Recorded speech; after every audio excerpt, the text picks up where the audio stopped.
الحمد لله الذي أبدع الأفلاك والأرضين.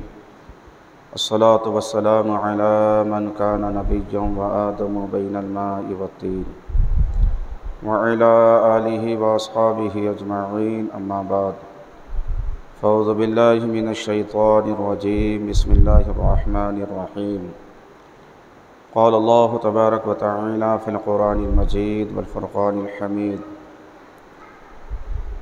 فَإِذَا قُضِيَتِ الصَّلَاةُ فَانتَشِرُوا فِي الْأَرْضِ وَابْتَغُوا مِنْ فَضْلِ اللَّهِ وَاذْكُرُوا اللَّهَ كَثِيرًا لَعَلَّكُمْ تُفْلِحُونَ. وقال رسول اللہ صلی اللہ تعالی علیہ وسلم: طلب الحلال فریضۃ علی کل مسلم. صدق اللہ مولانا العظیم وصدق رسولہ النبی الامین المتین المبین المعین الکریم، ونحن علی ذلک لمن الشاہدین والشاکرین والحمد للہ رب العالمین.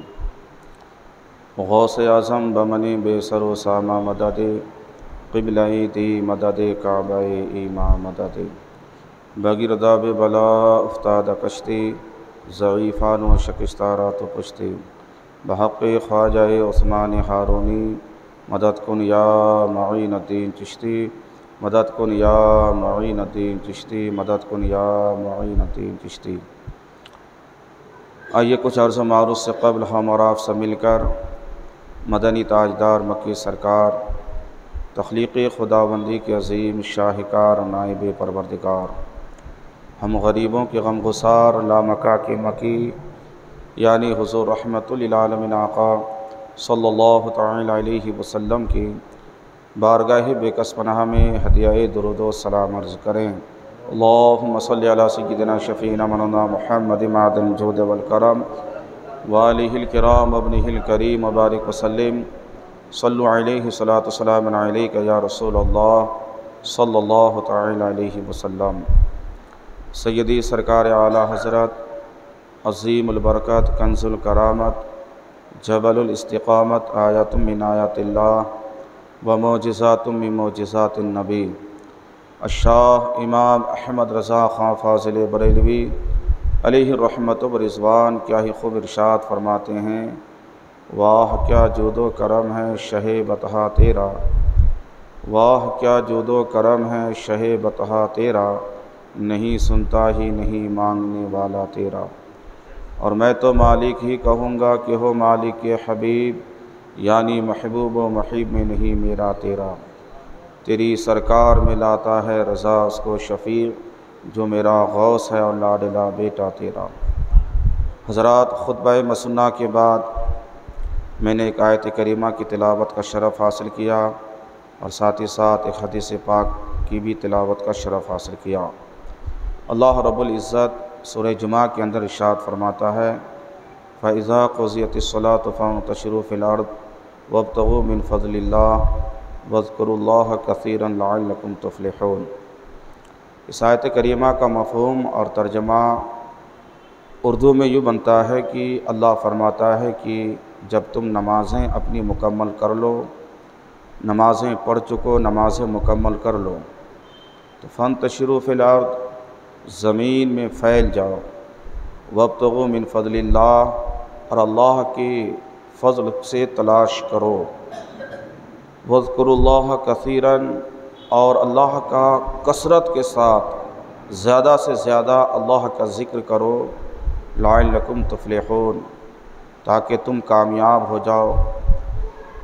اس پوری آیت کریمہ کا نچوڑ یہی نکلتا ہے کہ اول ہمیں اور آپ کو جو فرض ہے نماز وہ مکمل کرنی ہے، اس کے بعد پھر اللہ کے فضل سے اللہ کا ذکر کرتے ہوئے ہمیں رزق حلال، طلب حلال، ذریعہ معاش یعنی رزق حلال کی تلاش میں نکلنا ہے.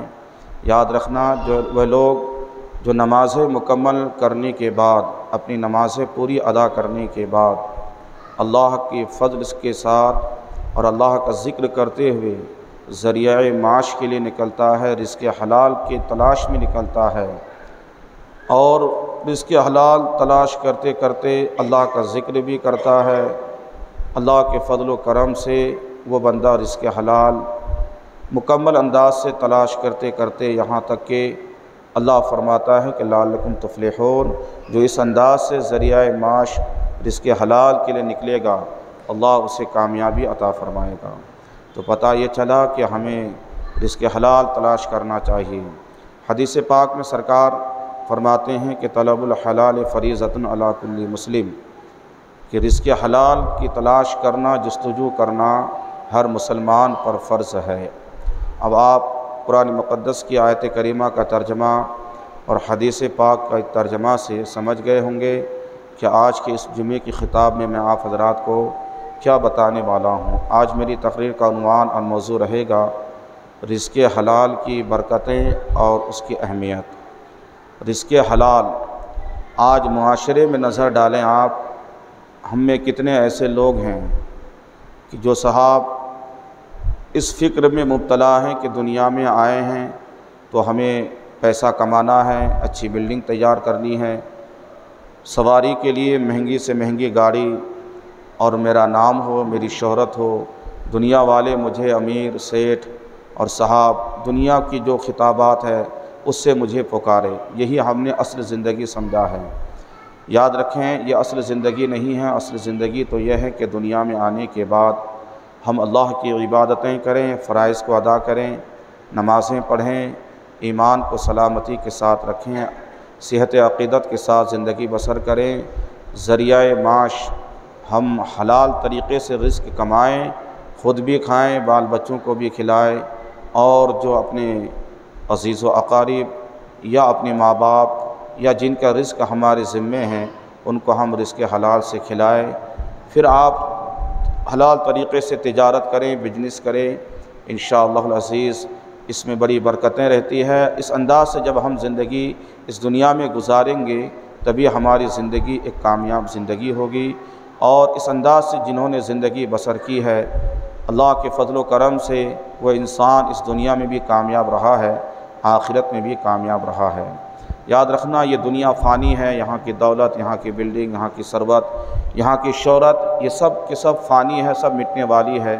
اصل زندگی تو ہمیں اور آپ کو اللہ کی عبادتیں کر کے، حرام سے بچ کر کے، حلال رزق کھا کر کے، اہل و عیال کو حلال رزق کھلا کر کے، ایمانداری کے ساتھ، صحت عقیدت کے ساتھ جب انسان اس دنیا سے جاتا ہے، اسی کو اصل زندگی کہی جاتی ہے۔ ورنہ صاحب دنیا فانی ہے۔ آج ہم ہیں، ہم سے پہلے ہمارے والدین، ہمارے خاندان کے نہ جانے کتنے افراد کو ہم نے مٹی کے نیچے دفن کر دیا، اپنے ہاتھوں سے ان کے اوپر مٹی ڈالے ہیں۔ تو کل ایسا بھی وقت آنے والا ہے کہ ہمیں بھی مرنا ہے، آپ کو بھی مرنا ہے، اور ہمارے اوپر بھی ہمارے رشتہ دار، بال بچے، آل و اولاد ہر ایک مٹی ڈالنے والے ہیں۔ تو جب یہ زندگی فانی ہے، ہمیں مرنا ہے، اللہ کے یہاں جانا ہے، تو پھر ہم اس معمولی سی زندگی کو گزارنے کے لیے حرام طریقے سے کیوں رزق حاصل کریں، ہم حلال طریقے سے رزق کیوں نہ حاصل کریں۔ اس لیے ہمیں چاہیے کہ ہم حلال طریقے سے رزق کمائیں، حلال طریقے سے حاصل کیے ہوئے رزق کو حاصل کریں اور اسی سے کھائیں، اپنے اہل و عیال کو کھلائیں، بال بچوں کو کھلائیں۔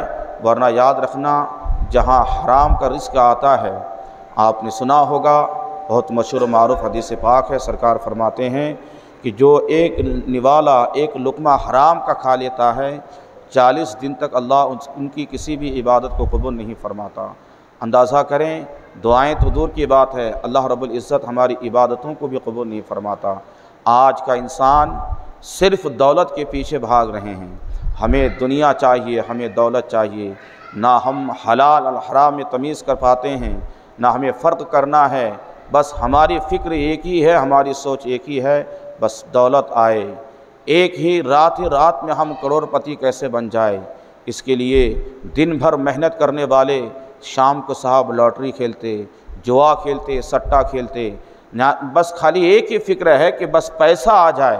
اب یہ حلال طریقے سے ہمارے پاس دولت آ رہی ہے یا حرام طریقے سے آ رہی ہے یہ دولت، ہمیں اس چیز کی جانب کوئی دھیان، کوئی توجہ، کوئی فکر نہیں ہے۔ یاد رکھنا بڑی تباہی ہے ان لوگوں کے لیے جو رزق حرام کی جانب قدم بڑھاتا ہے، جو رزق حرام کا لقمہ کھاتا ہے، اپنے اہل و عیال کو کھلاتا ہے۔ یاد رکھنا حرام رزق سے نسل برباد ہوا کرتی ہے، حرام رزق سے لوگوں کی عبادتیں خراب ہوتی ہے، حرام رزق سے ہمیں وہ قرار و سکون نہیں مل پاتا جو حلال طریقے سے ایک دم معمولی سا رزق بھی اگر حاصل ہو جائے، اللہ اس معمولی سے رزق میں وہ سکون اور وہ قرار دیتا ہے کہ حرام کے کروڑوں روپے سے بہتر حلال طریقے سے 1000 روپیہ کا جو کماتے ہیں آپ، وہ بہتر ہوا کرتا ہے۔ اس لیے ہمارے صوفیاء اور بزرگان دین فرماتے ہیں کہ اگر آپ حرام طریقے سے پیسہ کمانے کے بعد کروڑوں کی بلڈنگ میں کیوں نہ رہیں، آپ ایئر کنڈیشن روم میں آپ کیوں نہ رہے، آپ کو وہ سکون نہیں ملے گا جو آپ نے حلال طریقے سے کما کر کے اگر آپ نے 1000 2000 کی ایک جھوپڑی بنا لی ہے تو یاد رکھنا حلال سے کمائے ہوئے اس معمولی سی جھوپڑی میں جو آپ کو سکون ملے گا، حرام کی کمائی سے اس لاکھوں کروڑوں کی بلڈنگ اور ایسی روم میں آپ کو آرام نہیں ملے گا جو آرام آپ کو اس معمولی سی جھوپڑی میں مل پائے گا، جو سکون جو قرار آپ کو اس معمولی سی جھوپڑی میں ملے گا۔ اس لیے یہ اصل زندگی نہیں ہے۔ دولت یاد رکھیں، دولت اچھی چیز بھی ہے تو دولت خراب بھی ہے۔ دولت اگر ہم صحیح معنی حلال طریقے سے کما کر کے اگر ہم امیر بن گئے اور یہی دولت اگر اللہ کے رسول کی راہ میں ہمارے لیے آڑ بن جائے تو پھر یہ دولت ہمارے لیے ہلاکت کے باعث بن جاتی ہے۔ تو یاد رکھنا اللہ دولت حلال طریقے سے دے، حلال طریقے سے اللہ رب العزت آپ حلال طریقے سے کمائیں، اللہ بے پناہ برکتوں کا نزول آپ کی کمائی میں عطا فرمائے گا۔ کتنے لوگ ایسے ہیں جو آج اس طرح کی شکایتیں کرتے ہیں کہ ہمارا کاروبار بہت اچھا ہے، پیسہ بھی آتا ہے لیکن ہمارے پیسے میں برکت نہیں، گھر میں طرح طرح کی بیماریاں، ہمارے گھر میں بیوی کو، بچے کو، ان کو اتنا کماتے ہیں، اتنا ڈاکٹروں کو دینا پڑتا ہے، اتنے مہینے منتھلی حساب سے ہمیں دوائیاں لانی پڑتی ہے، آخر وجہ کیا ہے، بات کیا ہے؟ تو آپ پہلے اپنی کمائی پہ نظر ڈالیں۔ اگر آپ کی کمائی حلال طریقے سے ہیں تو انشاءاللہ ضرور آپ تمام بیماریوں سے، تمام آفات و بلیات سے محفوظ رہیں گے، ورنہ کمائی میں اگر حرام کی آمیزش ہے تو پھر یاد رکھیں وہ دولت آپ کے پاس رہے گی نہیں۔ بظاہر آپ کو اس وقت لگے گا میرے پاس بہت پیسہ ہے، بڑی رقم کا میں مالک ہوں، بڑی دولت کا مالک ہوں، لیکن ہوتا یہ ہے کہ صاحب چند ہی دنوں میں وہ ساری رقم، وہ سارے پیسے، وہ ساری دولت کبھی ڈاکٹروں کے پاس، کبھی پولیس کے پاس، کبھی یہاں کبھی وہاں، یعنی کیسے نہ کیسے وہ دولت آپ کی تباہ اور برباد ہوتی ہوئی نظر آتی ہے۔ اس لیے ہم اور آپ کو چاہیے کہ ہم حلال طریقے سے کمائیں۔ یاد رکھنا مسلمانوں، سرکار فرماتے ہیں طلب الحلال فریضۃ علی کل مسلم، کہ حلال رزق کا تلاش کرنا، حلال رزق کو کما کے کھانا اور حلال طریقے سے معاش کو حاصل کرنا یہ ہر مسلمان پہ فرض ہے، فرض۔ اللہ اکبر کبیرہ۔ آج ہم کیا کر رہے ہیں؟ ہمیں بس گھر سے باہر نکلے تو صاحب ایک ہی دھن ہے کہ ہمیں دولت ملے بس، اور یہ فکر نہیں کہ ہم حلال طریقے سے کما رہے ہیں کہ حرام طریقے سے کما رہے ہیں، جھوٹ بول کے کما رہے ہیں، کیا ہم کسی کو فریب میں ڈال کر کے ان کے پیسے کو اپنے جیب میں لا رہے ہیں، اس کی کوئی فکر نہیں ہے۔ بس ایک فکر ہے، گھر سے نکلے ہیں، شام کو کیسے بھی ہو میں اپنے جیب بھر کر کے جاؤں، کھا کس بہانے سے ہو، کسی کی ٹوپی کسی کے سر پہنا کے ہو یا کسی بھی انداز سے ہو، بس ہمیں دولت حاصل کرنی ہے، گھر میں بڑی رقم لے کر کے ہم کو جانا ہے۔ یاد رکھنا یہ سوچ بدلیں۔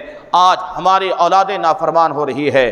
آج صاحب ماں باپ کے اوپر یہ اولادیں کس طرح کے برتاؤ اولادیں کر رہی ہے، یہاں کچھ نہ کچھ کمی اور ہم اور آپ سے ہو رہی ہے کہ ہم نے شاید اپنے اولادوں کو اس ڈھنگ سے حلال طریقے سے کما کر کے ان کو نہیں کھلایا ہے۔ اگر حلال رزق سے ان کی نشو نما ہوتی، یہ پروان حلال رزق سے چڑھا ہوتا، ان کی پرورش حلال رزق کے ذریعے سے اگر آپ کیے ہوتے تو انشاءاللہ العزیز نہ یہ مذہب کے باغی ہو سکتے ہیں، نہ یہ مسلک کے باغی ہو سکتے ہیں، نہ ماں باپ کے نافرمان ہو سکتے ہیں۔ یاد رکھنا آج یہ جو تباہیاں، یہ جو آپ دیکھ رہے ہیں اپنی نسل کے اندر بربادی اور تباہی، یہاں کچھ نہ کچھ ہم اور آپ سے کمی ہو رہی ہے کہ جس کی بنیاد پہ ہمارے بچے آج بگڑتے ہوئے نظر آ رہے ہیں۔ مسلمانوں رزق حلال کی جستجو کرے، رزق حلال میں جائیں، اللہ کے رسول صلی اللہ تعالی علیہ وسلم کی بارگاہ میں ایک صحابی رسول تشریف لاتے ہیں، عرض کرتے ہیں یا رسول اللہ میں چاہتا ہوں کہ رب کی بارگاہ میں جو بھی دعا کروں،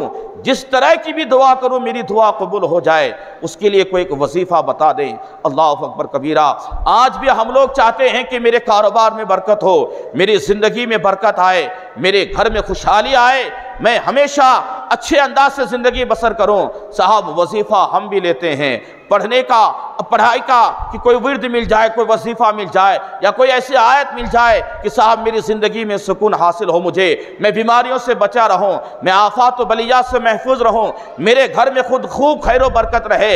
لیکن یاد رکھنا آج ہمارا حال یہ ہے کہ ہم صاحب ایسے جاہلوں کے پاس جا کر کے وظیفہ پوچھیں گے کہ جس نے نہ کبھی مدرسے کا دروازہ دیکھا، نہ کسی عالم کی بارگاہ میں بیٹھا، نہ کبھی کتابوں کو کھول کے مطالعہ کیا، نہ کسی صوفیاء کرام کی زندگی کا مطالعہ کیا، نہ ہی تفسیر پڑھا، نہ حدیث پڑھا۔ ایسے جاہل بابا جو ڈھونگی بابا بنے پھرتے ہیں، جو اپنے ہاتھ کے 10 انگلیوں میں انگوٹھی پہن لے، لمبے لمبے بال، جبہ قبہ پہن لے، ہاتھ میں عصا لگا لے، ہم نے تصور کر لیا کہ یہی نیک انسان ہے، یہی اچھا ہے، ان سے کوئی وظیفہ لے لو۔ مسلمانوں، صحابہ کی زندگی کا مطالعہ کرو۔ اگر انہیں کوئی وظیفہ لینا ہوتا، انہیں کوئی چیز پوچھنی ہوتی، علم حاصل کرنا ہوتا، کسی اچھی چیز کے تعلق سے معلومات حاصل کرنی ہوتی، تو وہ پھر کسی غیر کے بارگاہ میں نہیں بلکہ مصطفیٰ جان رحمت کی بارگاہ میں آتے، مدینے کے تاجدار کی بارگاہ میں آتے، اللہ کے رسول کی بارگاہ میں آیا، یا رسول اللہ میں چاہتا ہوں کہ میں جو بھی دعا رب کی بارگاہ میں کروں میری وہ دعا مقبول ہو، قبول ہو جائے۔ یا رسول اللہ کوئی وظیفہ بتا دیں، کوئی وظیفہ بتا دے۔ میرے آقا مصطفیٰ جان رحمت صلی اللہ تعالیٰ علیہ وسلم نے کوئی لمبی چوڑی لسٹ ان کو عطا نہیں فرمائی کہ یہ فلاں آیت پڑھنا، یہ فلاں سورہ تلاوت کرنا، یہ قرآن کی ایک منزل تلاوت کر لینا، یہ دعا پڑھ لینا، نہیں۔ سرکار نے ایک ہی طریقہ بتایا، ایک ہی وظیفہ بتایا۔ ذرا غور سے سننا مسلمانوں، پیغمبر دو جہاں صلی اللہ تعالیٰ علیہ وسلم ارشاد فرماتے ہیں اگر تیری یہ خواہش ہے کہ تو چاہتا ہے کہ جو بھی دعا رب کی بارگاہ میں کرے وہ دعا مقبول ہو جائے، تو اے میرے صحابی، اے میرے دیوانہ، کچھ مت کرنا، بس رزق حلال حاصل کرنا، اسی سے کھانا۔ جب تیرے اندر یہ عمل آ جائے گا، جو دعا رب سے کرے گا وہ دعا تیری قبول ہو جائے گی۔ بتائیں آج ہم ایک مہینہ، 10 مہینہ، کیا صاحب پوری زندگی ہم ایک ہی مقصد کے لیے دعا کرتے جا رہے ہیں، پھر وہی شکایت کہ صاحب میری دعا قبول نہیں ہو رہی ہے۔ آخر بات کیا ہے، کیوں نہیں قبول ہو رہی ہے؟ اس پہ آپ نے کیوں نہیں غور کیا؟ یاد رکھنا، جو آیت یا جو قرآن کی تلاوت یا درود پاک پڑھ کے آپ دعا کرتے ہیں اس میں کمی نہیں ہے، کمی دعا کرنے والے میں ہے کہ دیکھیں ہم اپنی زندگی میں کہ ہم نے جو آج کھانا کھایا، دوپہر کو ہم کھانا کھائے، اب وہ کھانا حلال طریقے سے میں نے حاصل کر کے وہ رزق گھر میں لایا یا حرام طریقے سے لایا؟ رات کو جو میں نے کھانا کھایا، صبح جو میں نے ناشتہ کیا، کل میں بچوں کو لے کر کے ریسٹورنٹ گیا، وہاں جا کر کے جو میں نے ان کو کھانا کھلایا، یہ جو میرے پاس پیسہ آیا، یہ جو کمائی آئی، یہ کہاں سے آیا؟ کس انداز سے میں نے کمایا تھا؟ اپنی کمائی پہ نظر ڈالے۔ اگر آپ حلال رزق کھائیں گے، حلال کی جستجو میں نکلیں گے، حلال سے کھائے ہوتے، قسم خدا کی آپ رب کی بارگاہ میں جو بھی جائز امور کے لیے دعا کریں گے اللہ آپ کی دعا کو ضرور قبول فرمائے گا۔ اللہ کے رسول نے یہی وظیفہ بتایا کہ تم حرام سے بچو، حلال کھاؤ، جو بھی دعا کرو گے اللہ تیری دعا کو قبول فرمائے گا۔ یاد رکھنا مسلمانوں، کتنا بہترین وظیفہ ہے ہمارے لیے کہ ہم حرام سے بچیں، حلال کی جانب قدم کو بڑھائیں۔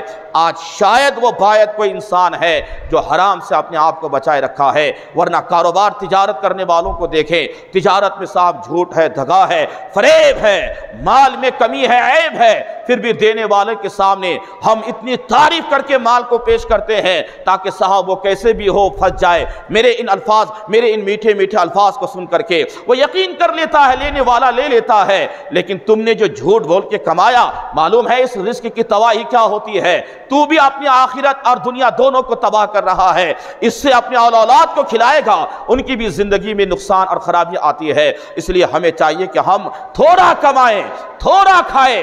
کوئی ضروری نہیں ہے کہ ہم تینوں وقت صاحب بریانی ہی کھائیں، کوئی ضروری نہیں ہے کہ دوپہر کو مچھلی کھا لیا تو شام کو ہم مرغا کھائیں، کوئی ضروری نہیں ہے۔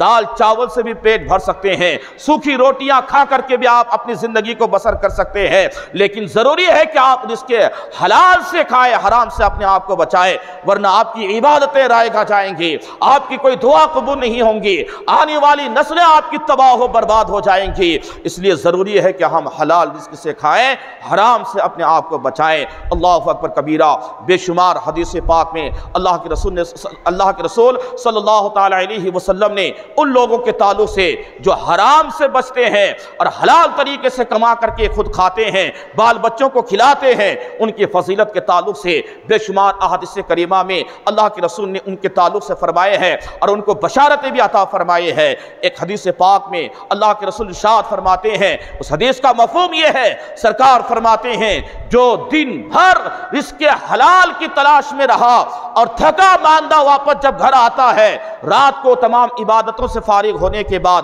رزق حلال تلاش کرتے کرتے دن بھر تھکا ماندہ جب رات کو گھر واپس آیا اور آنے کے بعد عشاء کی نماز ادا کرنے کے بعد، فرائض ادا کرنے کے بعد کھانا کھا کر کے وہی انسان جو رزق حلال کی جستجو میں نکلا تھا اور تھکا ماندہ گھر آیا ہے، رات کو جب وہ بستر پہ سوتا ہے، ادھر ان کی آنکھیں لگتی ہے، ادھر میرا پروردگار ان کے پچھلے تمام گناہوں کو معاف فرما دیتا ہے۔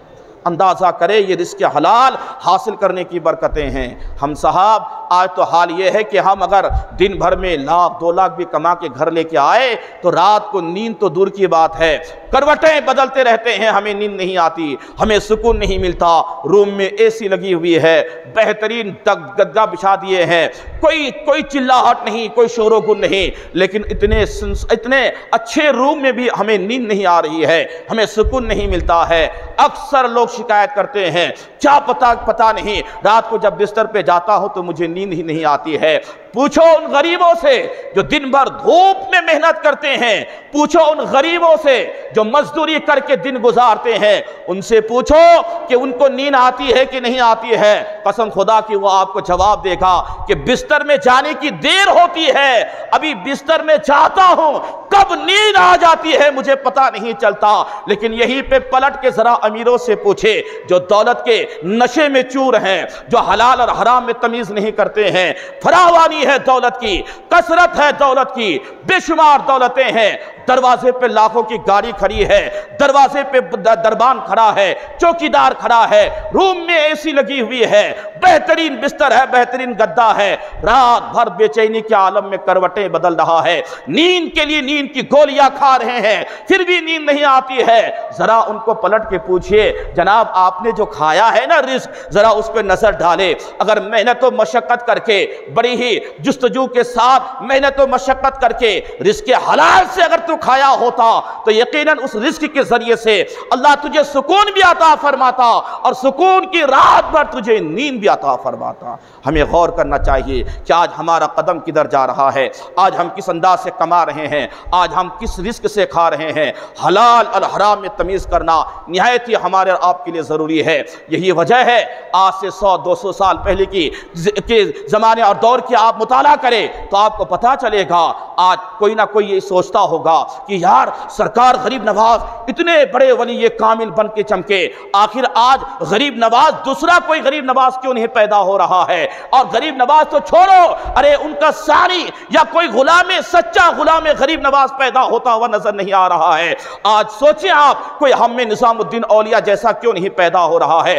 آج ہم میں کوئی قطب الدین بختیار کاکی جیسا کیوں نہیں پیدا ہو رہا ہے؟ آج ہم میں کوئی صابر کلیری جیسا کیوں نہیں پیدا ہو رہا ہے؟ آج ہم میں کوئی مخدوم سمنا جیسا کیوں نہیں پیدا ہو رہا ہے؟ آج ہم میں کوئی سرکار اعلیٰ حضرت جیسا کیوں نہیں پیدا ہو رہا ہے؟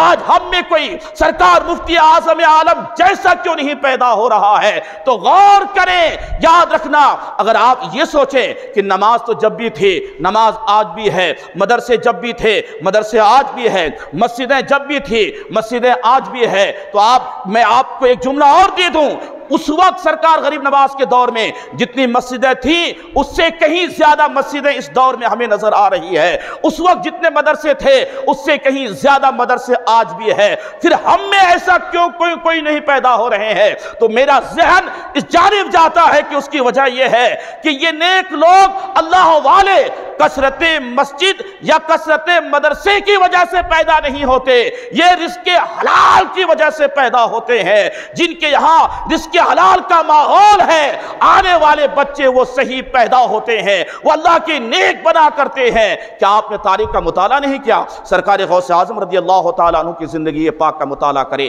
آپ کو سمجھ میں آئے گا کہ ان کے والد کیسے تھے، ان کی والدہ کیسی تھی۔ مشہور بات ہے ایک سیب کو کھا لیے تھے، معافی تلافی کے لیے آپ اس بزرگ کے پاس گئے تھے، انہوں نے شرط لگا دی رکھوالی کرو اس کے بعد معافی کروں گا۔ رکھوالی کیے عرصہ دراز، پھر اس کے بعد کہا نہیں ابھی بھی معاف نہیں کروں گا جب تک کہ تو میری بیٹی سے نکاح نہیں کر لے گا۔ اور پھر اپنی بیٹی کے اوصاف بیان کرتے ہیں، آنکھوں سے اندھی ہے، ہاتھوں سے بیکار ہے، پیروں سے وہ بالکل بیکار ہے، معذور ہے، زبان سے بول نہیں سکتی ہے، کان سے سن نہیں سکتی ہے، ایسے عیب دار بیٹی سے تم کو نکاح کرنا ہے، پھر بھی آپ تیار ہو جاتے ہیں۔ اللہ اکبر کبیرہ۔ مسلمانوں، جب نکاح ہوا آپ نے دیکھا ہاتھ بھی سلامت، پیر بھی سلامت، کان بھی سلامت، آنکھیں بھی سلامت، زبان بھی ٹھیک ہے، بات کر رہی ہے۔ آپ چوک گئے، کمرے سے باہر تشریف لاتے ہیں، اس بزرگ نے کہا تھا بیٹا کیا بات ہے؟ کہا آپ نے اپنی بیٹی کے تعلق سے تو یہ فرمائے تھے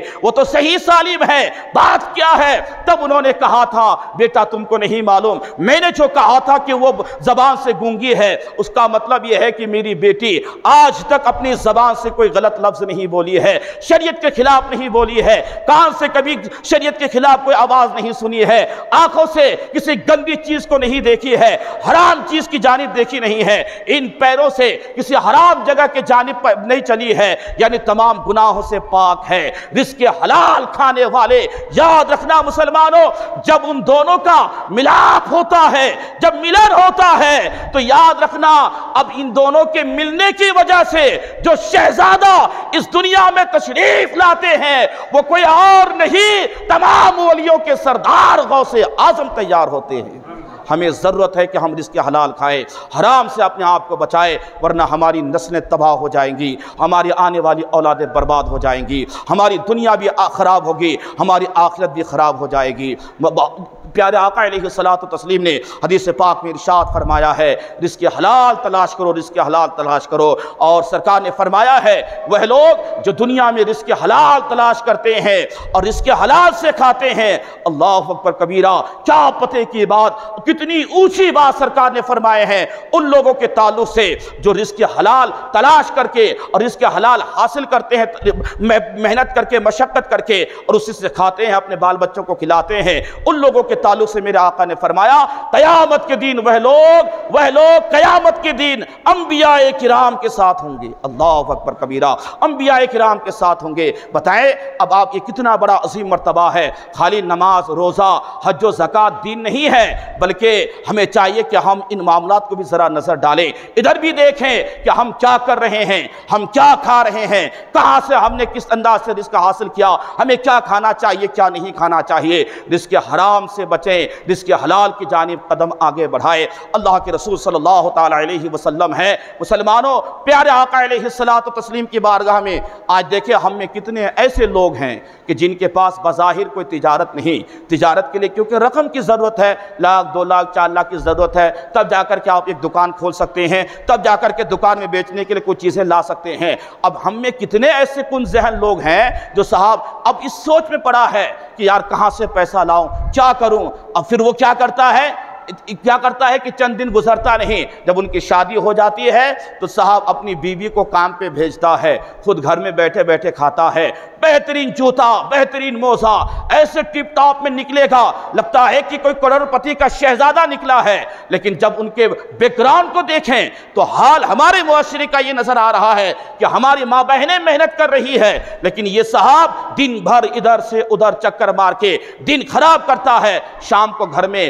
گھر والی کما کے لاتی ہے، پھر صاحب یہ دسترخوان پہ بیٹھے بیٹھے کھاتا ہے۔ ایسے بیکار لوگ ہیں ہم میں، محنت کریں، مزدوری کریں، آپ کو کوئی ضروری نہیں ہے کہ کروڑوں کی دکان، کروڑوں کے آپ صاحب کاروبار کرے، کیا ضرورت ہے؟ نہیں ہے کچھ، اللہ نے طاقت دی ہے ہمیں، اللہ نے ہاتھ دیا ہے ہمارے اندر، اللہ نے ہمیں عقل سلیم دی ہے، پھر ہم اسے استعمال کریں، جائیں آپ مزدوری کریں، جائیں آپ دن بھر کسی سیٹ کے یہاں کام کریں، جائیں کسی دکان میں نوکری کریں، جس کے حلال کمانے میں شرم کی کیا بات ہے؟ کتنے لوگ یہ سوچتے ہیں کہ یار میں ان کے یہاں نوکری کروں گا، میرے رشتہ دار کیا کریں گے، میں جا کر کے کسی کپڑے کی دکان میں کام کروں گا 10-15 ہزار میں تو میرا کیا رہے گا، معاشرے میں کیا عزت رہے گی؟ نادانوں، غریبوں، مزدوروں کے تعلق سے فرمایا گیا ہے کہ دنیا والے تیرے اوپر تھوکے تو تھوکنے دینا، لیکن جو مزدور ہوتا ہے، جو دن بھر محنت کر کے کسب حلال یعنی رزق حلال حاصل کرتا ہے، یاد رکھنا دنیا والے ان کو حقارت سے دیکھے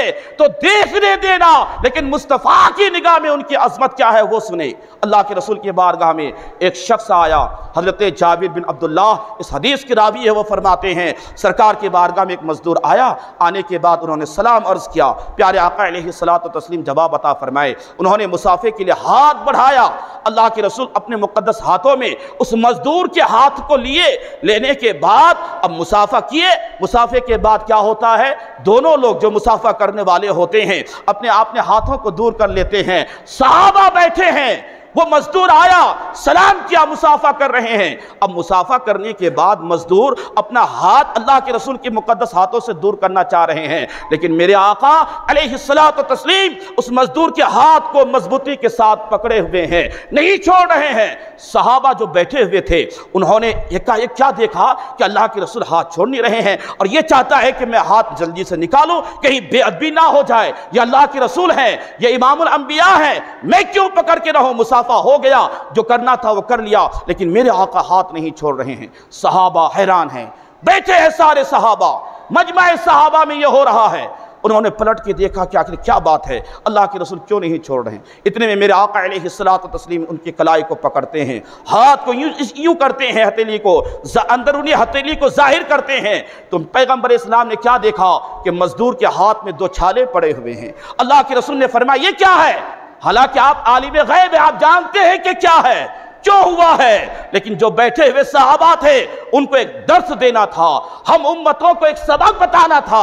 اللہ کے رسول نے فرمایا یہ کیا ہے؟ انہوں نے کہا یا رسول اللہ صلی اللہ تعالی علیہ وسلم، میں مزدور ہوں، فاوڑے کے ساتھ، کدال کے ساتھ میں مزدوری کرتا ہوں، یعنی دن بھر میں فاوڑا چلاتا ہوں، اس کی ڈنڈی جو اس کو پکڑنے والے کی جو آلہ ہوتا ہے میں اسے پکڑ کے جب میں فاوڑا چلاتا ہوں، چلاتے چلاتے یا رسول اللہ میرے ہاتھوں میں یہ چھالے آ گئے ہیں، یہ چھالے آ گئے ہیں۔ یہاں سے کیا پتا چلا؟ آپ بیکار نہ بیٹھیں، اپنے وقت کو ضائع نہ کریں، چائے کی دکان میں، پان کی دکان میں، ماوے کے اڈے میں، دوستوں کے اڈے میں بیٹھ کر کے، کسی ہوٹل میں بیٹھ کر کے، موبائل کے اسکرین پہ گندی گندی تصویریں دیکھ کر کے، فلم دیکھ کر کے اپنے وقت کو ضائع نہ کرے۔ جوانوں، جو وقت چلا جاتا ہے پلٹ کے نہیں آتا ہے، دوبارہ نہیں آتا ہے، وقت بڑی قیمتی شے ہے، ہم اپنے اوقات کو تضیع نہ کریں، اپنے اوقات کو برباد نہ کریں۔ ذرا غور کریں، وہ شخص آیا، ہاتھ میں چھالے ہیں، اس کا مطلب یہ ہے کہ محنت کرنے میں، مزدوری کرنے میں ہمیں شرمانا نہیں چاہیے۔ اب دیکھیں آگے کا ٹکڑا سنیں، صحابہ فرماتے ہیں، حضرت جابر بن عبداللہ فرماتے ہیں کہ ہم تمام صحابہ جب اللہ کے رسول نے ان کے تعلق سے پوچھا یہ کیا ہے، انہوں نے کہا یا رسول اللہ میں مزدوری کرتا ہوں، دن بھر فاوڑے چلاتا ہوں، جس کی وجہ سے میرے ہاتھ میں چھالے پڑ گئے ہیں۔ اس کے بعد صحابہ فرماتے ہیں، حضرت جابر بن عبداللہ فرماتے ہیں آج اللہ کے رسول نے وہ عمل کیا کہ آج سے پہلے کبھی بھی آپ نے وہ عمل نہیں کیا تھا۔ مصطفیٰ جان رحمت کو ہم نے دیکھا کہ اچانک آپ اپنی گردن مبارک کو جھکاتے ہیں اور مزدور کے اس ہاتھ کو آپ چوم لیتے ہیں۔ سبحان اللہ، اللہ کے رسول نے بوسا دیا مزدور کے ہاتھ کو۔ مزدوروں، تم یہ مت سمجھنا کہ میری عزت کیا رہے گی سوسائٹی میں، محنت کرنے والوں تم کبھی یہ مت سمجھنا کہ رشتہ داروں میں میرا کیا وقار رہے گا، کیا تعظیم رہے گی۔ رشتہ دار تھوکے تیری زندگی پہ، تھوکنے دینا، دنیا تجھے ذلیل کرے تو کرنے دینا، تیرا مقام مصطفیٰ جان رحمت کی بارگاہ میں یہ ہے کہ اللہ کے رسول نے مزدور کا ہاتھ چوم لیا۔ اب چومنے کے بعد یاد رکھیں صحابہ حیران ہیں کہ یار یہ کیا معاملہ ہے کہ مزدور کا ہاتھ آج امام الانبیاء بوسہ دے رہے ہیں، تمام نبیوں کے سردار بوسہ دے رہے ہیں، وہ نبی مزدور کا ہاتھ بوسہ دے رہے ہیں جو نبی، جس نبی کے قدموں کی خاک کو دنیا چومنے کے لیے ترس رہی ہے، آج وہ نبی ایک مزدور کے ہاتھ کو بوسہ دے رہے ہیں۔ یاد رکھنا، بعض روایتوں میں یہ بھی آیا ہے کہ چند دنوں کے بعد صحابہ جمع ہو کر کے اس شخص کو بلاتے ہیں، فرماتے ہیں ذرا ہمیں اپنا وہ ہاتھ تو دکھاؤ جن ہاتھوں کو مصطفیٰ جان رحمت نے بوسہ دیا ہے، جن ہاتھوں کو مدینے کے تاجدار نے بوسہ دیا ہے۔ آج ہمارے جوان کی فکر یہ ہو گئی ہے، نہیں میں مزدوری کیوں کروں گا، میں کیوں کسی کے سیٹ کے یہاں جا کے کام کروں گا، مجھے تو بڑی بزنس چاہیے، بڑی تجارت چاہیے، بڑا کاروبار چاہیے، کروڑوں کا ٹرن اوور چاہیے، خواب وہ کروڑوں روپیہ لانے کے لیے اب کسی کی جان مارنا پڑے تو مار دیں، کسی کی دولت کو ہڑپ کرنا پڑے تو کر لے، کسی کے دکان سے مال چرانا پڑے تو چرا لے۔ ہماری فکر یہ نہیں ہونی چاہیے، اسلامی فکر یہ ہے کہ آپ محنت کریں، مشقت کریں، آپ رزق حلال تلاش تو کریں۔ اللہ اکبر کبیرہ، جو مقدر میں رب نے لکھ دیا ہے وہ آپ کو حاصل ہو کے ہی رہنا ہے۔ اب وہ طریقہ کیا ہے؟ ایک ہی چیز ہے، اللہ نے لکھ دیا 100 روپیہ ملنا ہے اس دن میں، اب وہ 100 روپیہ ہی ملے گا، لیکن اب آپ کے اوپر ہے کہ وہ 100 روپیہ آپ حلال راستے سے حاصل کرے یا حرام راستے سے حاصل کرے۔ چیز ایک ہی ملنی ہے، ایک ہی ملنی ہے۔ 1000 روپیہ اس دن میں اللہ نے اس دن کے لیے لکھا ہے، آپ کو ملنا ہے، لیکن اب وہ 1000 روپیہ آپ حلال طریقے سے حاصل کریں یا حرام طریقے سے حاصل کریں، مدعا ایک ہے، راستہ دو ہے۔ اب وہ آپ کو اختیار کرنا ہے کہ میں حلال طریقے سے حاصل کروں یا حرام طریقے سے حاصل کروں۔ یاد رکھیں، حلال طریقے سے حاصل کرو گے اللہ بھی راضی ہوگا، اللہ کے رسول بھی راضی ہوں گے، اور اس کی برکتیں یہ ہوگی کہ تیری دنیا بھی کامیاب رہے گی، آخرت بھی کامیاب رہے گی۔ حرام طریقے سے وہ رزق حاصل کرے گا، تیری دنیا بھی تباہ، آخرت بھی تباہ، اللہ کے رسول کی ناراضگی کا سبب بھی بنے گا۔ چیز ایک ہے، راستہ دو ہے۔ ذرا مثال کے طور پر ایک حکایت سنا دو تو آپ کا ذہن اس جانب اور قریب آ جائے گا۔ حضرت ذوالنون مصری رحمۃ اللہ تعالی علیہ مریدین کے ساتھ ایک سفر فرما رہے تھے، چلتے چلتے نماز کا وقت ہوا، اتفاق سے جب مسجد کے قریب پہنچے جماعت ہو چکی تھی، ایک نمازی باہر نکلا، چہرہ بھولا بھالا تھا، حضرت ذوالنون مصری کی سواری اور پورا قافلہ وہاں پہ رکے۔ آپ نے اس نمازی کو قریب بلایا، کہا بیٹا یہ میرا ساز و سامان ہے، یہ ہمارے سفر کے سامان ہے، یہ اونٹ ہے، اس کے اوپر یہ گھوڑا ہے، اس کے اوپر یہ زین ہے، ان تمام چیزوں کو دیکھنا مسجد کے دروازے پہ، کہا اسے دیکھ ریکھ کرنا، ہم لوگ نماز پڑھ لیتے ہیں پھر ہم آئیں گے، پھر تم چلے جانا۔ نمازی نے کہا ٹھیک ہے۔ اب صاحب حضرت ذوالنون مصری رحمۃ اللہ تعالی علیہ ان کے حوالے سارے سامان کر کے مریدوں کے ساتھ مسجد میں تشریف لائے، نماز ادا کیے۔ نماز کے بعد آپ نے کیا دیکھا؟ وہ نمازی بھی نہیں ہے، ان کے سامان بھی نہیں ہے، یہاں تک کہ وہ جو گھوڑے پہ بیٹھنے کے لیے زین لگاتے ہیں وہ بھی غائب ہے۔ حضرت ذوالنون مصری اللہ کا شکر ادا کرتے ہیں، مولا جو نصیب میں ہے وہی ملنے والا، جو نہیں ہے وہ کیسے ملے گا؟ وہ لے گیا اس پہ بھی تیرا شکر ہے، نہیں لے گیا ہوتا تب بھی تیرا شکر ہے۔ یہ اللہ والوں کی شان ہوا کرتی ہے، کوئی چیز ان کی چلی جائے تو وہ واویلا نہیں کرتے، وہ شور نہیں مچاتے ہیں۔ حضرت ذوالنون مصری اس حال میں بھی اللہ کا شکر ادا کرتے ہیں۔ یہیں پہ ایک مسئلہ آپ کو بتا دوں، مسجد میں اگر کوئی چیز غائب ہو جائے تو یاد رکھنا مسجد میں شور و گل کرنا یا اس چیز کو ڈھونڈتے ہی رہنا یہ عذر شرع غلط ہے، منع ہے، منع۔ سرکار اس سے ناراض ہوتے ہیں۔ آپ کو معلوم ہے آپ کے گھر کوئی رشتہ دار آئے، کوئی چیز غائب ہو جائے اور آپ کے گھر میں صاحب واویلا کرے، شور و گل کرے، میری چیز تو یہاں غائب ہو گئی، میری چیز تو یہاں غائب ہو گئی، تو بتائیں آپ کو شرمندگی ہوگی کہ نہیں ہوگی؟ یقیناً ہوگی۔ سرکار فرماتے ہیں کہ اگر مسجد میں کوئی شے غائب ہو جائے تو اپنے چپ چاپ خاموشی کے ساتھ ادھر ادھر نظر دوڑا دو، اگر نہ ملے تو اللہ کے اوپر یقین رکھو، اللہ اس سے بہتر تمہیں عطا فرمائے گا، اس سے بہتر عطا فرمائے گا۔ حضرت ذوالنون مصری ہے، آپ نے دیکھا وہ چلا گیا، مال لے کے چلا گیا، اپنے مرید سے کہا بیٹا ادھر آ، کہ یہ 2 درہم پکڑ اور سیدھے بازار جا، ایک زین خرید کے لے کے آ، کیونکہ اس کے بغیر اس پہ بیٹھنے میں بڑی دشواری ہوتی ہے۔ وہ بازار گیا، مرید نے دیکھا وہی آدمی، وہی نمازی جو نماز پڑھنے آیا تھا، جو جس کے حوالے سامان کیے تھے، بازار میں بیٹھ کر کے اسی زین کو بیچ رہا ہے، انہی کے سامان کو بیچ رہا ہے۔ انہوں نے کہا کتنے میں بیچو گے؟ کہا 2 درہم میں۔ یہ پکڑ 2 درہم، سامان لیے واپس آئے، کہا یہ تو میری زین ہے۔ ذوالنون مصری نے دیکھا، فرمایا بیٹا یہ تو وہی ہے، جو ہم نے ان کے حوالے دے کے گیا تھا ہماری چیز ہے. کہا حضور یہ بازار میں لے جا کے بیچ رہا تھا. کہا میں نے ان سے زبردستی لیا نہیں کہ میری چیز ہے, میں نے وہ 2 درہم دے دیا, پھر میں نے خرید کے لایا ہے. حضرت ذوالنون مصری یہ سننے کے بعد اللہ کا شکر ادا کرتے ہیں. مرید نے کہا حضور اس پر اللہ کے شکر کی کیا بات ہے؟ تب آپ سنیں جو مقدر میں ہے وہ منا ہے. چیز ایک ہے, راستے 2 ہیں. حلال طریقے سے حاصل کرو یا آپ کے اوپر ڈیپینڈ ہے, حرام طریقے سے حاصل کرو یا آپ کے اوپر ڈیپینڈ ہے. ہاں کسی بھی راستے سے ہو ملنا اتنا ہی ہے, اس لیے رزق حلال طریقے سے حاصل کرو. ذوالنون مصری سے جب کہا گیا حضور یہ بات سمجھ میں نہیں آ رہی ہے, تب آپ نے مسکرایا, فرمایا نادان جب میں نے ان کے حوالے کیا تھا نا تو میں نے دل میں سوچا تھا کہ یہ اتنی دیر یہاں کھڑا رہے گا تو ان کا ٹائم میں برباد نہیں کروں گا, واپس آنے کے بعد ان کو میں 2 درہم دوں گا. اب یہ ان کی نیت خراب تھی, ان کو یہ 2 درہم حلال طریقے سے لینا نہیں تھا, حرام طریقے سے لینا تھا. نیت میں حرام تھا. اس بنیاد پہ اب وہ تو لیا, میرا سامان میرے پاس آ گیا, 2 درہم میرا جانا تھا وہ چلا گیا.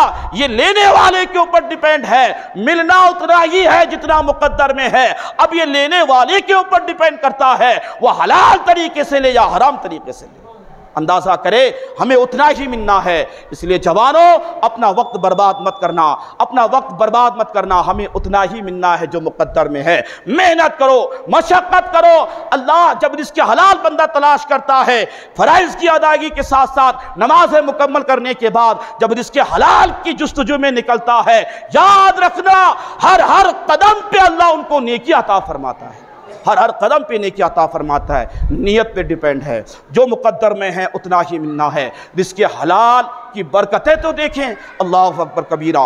حضرت امام شافعی رحمت اللہ تعالی علیہ کے شاگرد ہیں حضرت امام احمد بن حنبل. جو 4 امام گزرے ہیں نا ان میں سے یہ 2 امام ہیں, حضرت امام احمد بن حنبل اور حضرت امام شافعی رحمت اللہ تعالی علیہ کے شاگرد ہیں حضرت امام احمد بن حنبل. خط لکھا کا حضور مصر میں رہتے تھے حضرت امام شافعی, کا حضور میں آپ کی بارگاہ میں حاضر ہونا چاہتا ہوں. اجازت مل گئی شاگرد کو استاد کی جانب سے. حضرت امام احمد بن حنبل جس تاریخ میں آنے والے تھے, مصر کے بادشاہ کو پتا چلا کہ وقت کے امام حضرت امام احمد بن حنبل ہمارے یہاں آنے والے ہیں. انہوں نے امام شافعی سے کہا کہ ان کی مکمل جو مہمان نوازی ہے, استقبالیہ پروگرام ہے, سب میرے طرف سے ہوگا. امام شافعی نے فرمایا نہیں, آپ استقبالیہ پروگرام کر سکتے ہیں لیکن میزبانی کا حق میں اپنے شاگرد کے ادا کروں گا. حضرت امام شافعی اور وہاں کے جو مصر کے بادشاہ تھے ان دونوں میں یہ بات طے ہو گئی جس تاریخ میں آپ آنے والے تھے. ادھر امام شافعی کے یہاں بڑے دھوم دھام سے مہمان نوازی کے لیے صاحب کھانے پک رہے ہیں, بڑے اچھے انداز سے تمام تیاریاں ہو رہی ہیں ایک مہمان کے استقبال میں. بادشاہ آیا, استقبالیہ پروگرام کیا, مصر کے سارے علماء دانشور جتنے بھی قلم کار تھے سب کے سب حضرت امام شافعی کے یہاں جمع ہوتے ہیں. امام احمد بن حنبل آ گئے, شاگرد ہے امام احمد بن حنبل, استاد ہے امام شافعی رحمت اللہ تعالی علیہ. اب صاحب دسترخوان چن دیا گیا, دسترخوان میں طرح طرح کے کھانے, بچوں کے اندر خوشی کے ماحول ہے. امام شافعی کے بچوں کے اندر کوئی سالن لے کر کے آ رہا ہے, کوئی پانی لے کر کے آ رہے ہیں, کوئی صاحب روٹیاں لے کر کے آ رہے ہیں. دسترخوان حاضر ہے, بڑے بڑے وقت کے دانشور, بہت بڑے بڑے علماء موجود ہیں. رزق حلال کی برکت دیکھیں, جس دسترخوان پہ رزق حلال رکھا جاتا ہے اس دسترخوان کی نوعیت الگ ہوا کرتی ہے, اس کی کیفیتیں الگ ہوا کرتی ہے. حضرت امام احمد ہے مین مہمان کی حیثیت سے, دیگر سارے معزز لوگ ہیں سب کے سب دسترخوان میں ہیں. سارے کھانے حاضر کر دیے گئے, میزبان کی جانب سے اجازت مل گئی, بسم اللہ پڑھیے کھانا کھائیے. سب کھانا کھانے لگے. امام شافعی تھے, جب باپ امام ہیں تو بیٹے ان کے بچے کتنے ہونہار ہوں گے, چھوٹے چھوٹے بچے تھے. انہوں نے دیکھا والد نے بہت احترام کیے ہیں, بڑی عزتوں کے ساتھ نوازے ہیں ان کو. امام احمد بن حنبل کو ذرا دیکھے تو یہ کھانا کیسے کھا رہے ہیں. ایک بچے کی نظر پڑ گئی کہ امام احمد بن حنبل دیگر مہمانوں سے ہٹ کے کھانا کھا رہے ہیں, بڑے بڑے روٹیوں کو ٹکڑے منہ میں لے رہے ہیں, جلدی جلدی کھا رہے ہیں. بچہ تھا, ذہن میں خیال خیال آ گیا یار شاید میرے والد نے اپنے شاگرد کے غلط شہرت کر دی ہے، نہیں ان کو ہم امام نہیں مانیں گے۔ جن کو آداب دسترخوان نہ معلوم ہو، جن کو کھانے کا سنت طریقہ معلوم نہ ہو، وہ کیسے امام بن جائیں گے؟ اتنی بڑی بڑی روٹیوں کی نوالے، اتنے بڑے بڑے لقمے، اتنی جلدی کیسے ہو سکتا ہے؟ بچہ تھا، ذہن میں خیال آ ہی گیا۔ اللہ اکبر کبیرہ۔ کھانے سے فارغ ہونے کے بعد بچوں نے امام شافعی سے اپنے باپ سے کہا، ابا حضور ایک بات بتائیے، استاد ہونے کے ناطے شاگرد کی غلط شہرت تو نہیں کیے ہیں، غلط پروپیگنڈا تو نہیں کیے ہیں؟ کہا کیا بات ہے؟ کہا آپ نے دسترخوان میں نہیں دیکھا؟ کہا کیا ہوا؟ کہا آپ نے اپنے شاگرد کو کھاتے ہوئے نہیں دیکھا؟ کہا کیا ہوا، کیسے کھا رہے تھے؟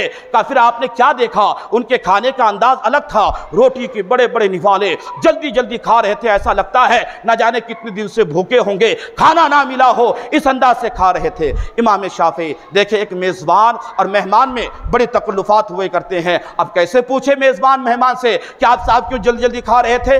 پھر بچے تھے، بچوں کے ذہن میں خیال اور آ گیا، کیا آیا کہ اچھا ہمارے والد نے ہو سکتا ہے کہ شاگرد ہے، ان کے غلط شہرت کر دی ہو، آج رات کو ہم ان کو امتحان لیں گے۔ سارے مہمان چلے گئے۔ امام احمد بن حنبل حضرت امام شافعی کے کاشانے میں ہیں، آرام کرنے کے لیے جو چارپائی دیے تھے، جو بستر لگائے تھے، اس کے نیچے جیسے بچے ویسے امتحان۔ اب بچوں نے کیا کیا، لوٹے میں پانی بھرا اور صاحب ان کے چارپائی کے نیچے رکھ دیے، اور سوچا کہ اگر یہ واقعی وقت کے امام ہیں، صبح اٹھنے کے بعد پانی اگر لوٹے میں نہیں رہا تو ہم سمجھ جائیں گے کہ انہوں نے تہجد کی نماز پڑھی ہے، ورنہ ہم سمجھ جائیں گے کہ انہوں نے نماز بھی نہیں پڑھی ہے، تہجد بھی نہیں پڑھے ہیں۔ اللہ اکبر کبیرہ۔ بے صبری کے ساتھ صبح ہوئی، جب بچے نیند سے اٹھے، جلدی جھا کر کے وہی چارپائی کے نیچے رکھے ہوئے لوٹے پہ نظر رکھتے ہیں تو کیا دیکھتے ہیں کہ پانی جو کا تو موجود ہے، پورا پانی موجود ہے۔ اب صاحب بچوں کے جو شبہات اور جو ان کے دل میں خیالات تھے وہ یقین میں بدل گئے کہ یقیناً میرے والد نے غلط پروپیگنڈا کیا ہے، یہ کوئی امام نہیں ہے، نہ کھانے کا ڈھنگ معلوم، نہ تہجد کی نماز ادا کیے ہیں۔ اب صاحب جہاں ایک میزبان اور مہمان میں تکلفات ہوتی ہے، وہیں پہ شاگرد اور استاد کے مابین اولاد اور بیٹے، یعنی ماں باپ اور بیٹے کی جیسا رشتہ ہوتا ہے۔ حضرت امام شافعی نے فرمایا، بیٹا امام احمد بن حنبل کب سے تیرا یہ رویہ بن گیا ہے؟ کہا حضور کیا ہوا؟ کہا میرے بچوں کی شکایت ہے، اسے دور کرو۔ کہا کیا شکایت ہے؟ کہا میرے بچوں نے دیکھا کہ جب آپ کھانا کھا رہے تھے، نوالے بڑے بڑے لے رہے تھے۔ رزق حلال کھانے والوں ذرا اس جملوں کو غور سے سننا، اور حرام جو کھاتے ہیں وہ بھی کان کھول کے سننا۔ جس دسترخوان پہ رزق حلال چن دیا جاتا ہے، اس کی رحمتیں، برکتیں اور اس میں جو رب کی جانب سے رحمت نازل ہوتی ہے اس کی کیفیت ہی الگ ہوا کرتی ہے۔ امام احمد بن حنبل کی آنکھوں میں آنسو آ گئے، آنکھ بھر گئی۔ آپ فرماتے ہیں، عرض کرتے ہیں، حضور بات وہ نہیں ہے کہ مجھے کھانا کھانے کے آداب معلوم نہیں ہے، سنت طریقہ معلوم نہیں ہے، سب معلوم ہے سرکار، مجھے معلوم ہے، لیکن جب میں نے آپ کے دسترخوان پہ بیٹھا تو میں نے کیا دیکھا کہ یہ رزق حلال کھانے والے کا دسترخوان ہے، اس دسترخوان پہ رزق حلال رکھا گیا ہے۔ میں نے دیکھا اللہ کے نور کی تجلیات کا دھارا آسمان سے آپ کے دسترخوان پہ اتر رہے ہیں۔ سرکار میں نے جلدی کھانا نہیں کھایا تھا، بلکہ اسی نور خداوندی کو آپ نے سینے میں اتار لیا تھا، اسی نور خداوندی کو اتار لیا تھا۔ پھر آپ نے کہا، بیٹا تہجد کیوں نہیں پڑھا؟ کھائے رات بھر سوتے رہے، تہجد بھی نہیں پڑھے، اس کا کیا جواب ہے؟ امام احمد بن حنبل کی آنکھوں میں آنسو ہے، عرض کرتے حضور وہ جو رزق حلال میں نے رات کو کھایا تھا جلدی، اس کی برکتوں سے آج رات بھر سویا نہیں، قرآن پڑھتا گیا، اور 300 سے زائد مسائل کا میں نے آج رات بھر استنباط و استخراج کر لیا ہے۔ اندازہ کریں یہ رزق حلال کی برکتیں ہیں۔ مسلمانوں آج ہم کہاں ہیں؟ کھانا کھا لیے، اب رات بھر بے چینی، حجم نہیں ہو رہا ہے، ایسیڈیٹی ہو گئی، گیس ہو گیا، پاخانہ پیشاب نہیں ہو پا رہا ہے، یعنی ہم پریشان ہیں، رات کو چکر کاٹ رہے ہیں، کھانا ہضم ہو جائے، کم سے کم میں سو لوں، پھر بھی نیند نہیں آتی ہے تو نیند کی گولیاں لینی پڑتی ہے، پھر بھی صاحب بے چینی کے عالم میں اے سی کا روم ہے، ایئر کنڈیشن روم ہے، اچھا سے اچھا بستر ہے، پھر بھی نیند نہیں آ رہی ہے۔ لیکن بیچارے